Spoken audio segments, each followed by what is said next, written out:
น้องเป็นจอมใจคนเดียวของข้าเป็นยอดรักยอดบูชาเหนือกว่าผู้หญิงใดๆ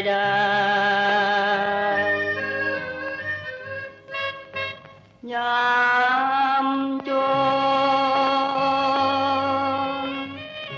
น้องยอมสู้ทนต่อความมองไม่จะขัดสนทุกอย่างไปน้องให้แต่ความจงรักภักดีน้องคือน้ำทิพย์แห่งดวงใจน้องคือแสงไฟส่องทางชีวิ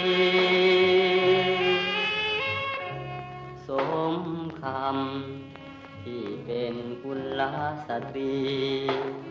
โอ้คนดี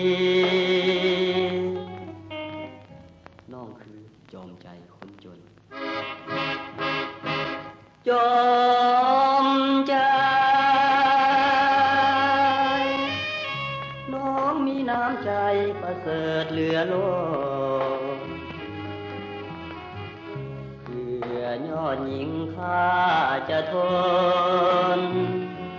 คิดคน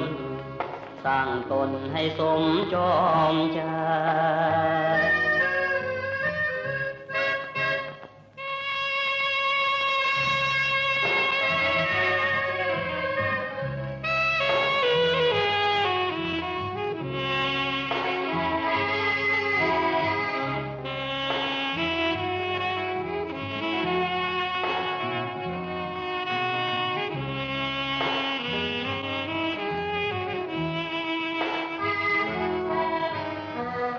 น้องคือน้ำทิพย์แห่งดวงใจ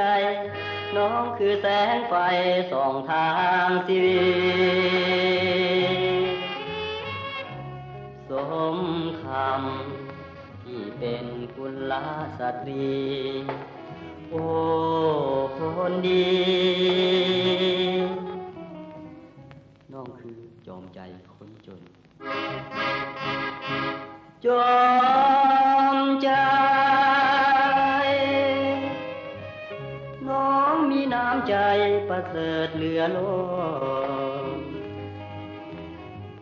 เพื่อยอดหญิงข้าจะทนคิดคน